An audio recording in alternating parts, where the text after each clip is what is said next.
ఎలాగైనా బ్రతకాలనుకుంటే ఎలాగోలా బ్రతికేద్దును, కానీ ఇలాగే బ్రతకాలనుకున్నాను.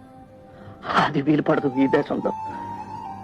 నా చుట్టూ స్వార్థం చేస్తున్న విలయ తాండవాన్ని సహించలేకపోయాను.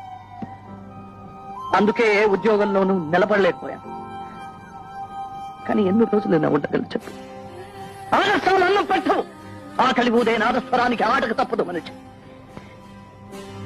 ఆకలి నన్ను బలహీనపరుస్తుంది, కానీ అది నన్ను బలి తీసుకోగలదా? అది చూస్తాను.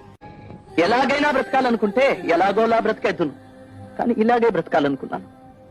అది వీలు పడదు ఈ దేశంలో. నా చుట్టూ స్వార్థం చేస్తున్న విలయ తాండవాన్ని సహించలేకపోయాను.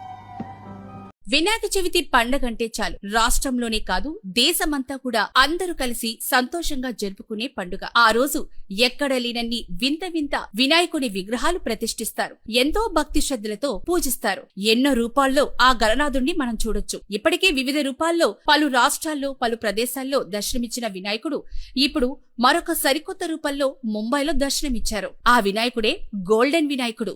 చూశారుగా, 70 కిలోల బంగారం, 350 కిలోల వెండి, 264 కోట్ల రూపాయలతో భారీ విలువైన బంగారు గణేశుడు రెడీ అయ్యాడు.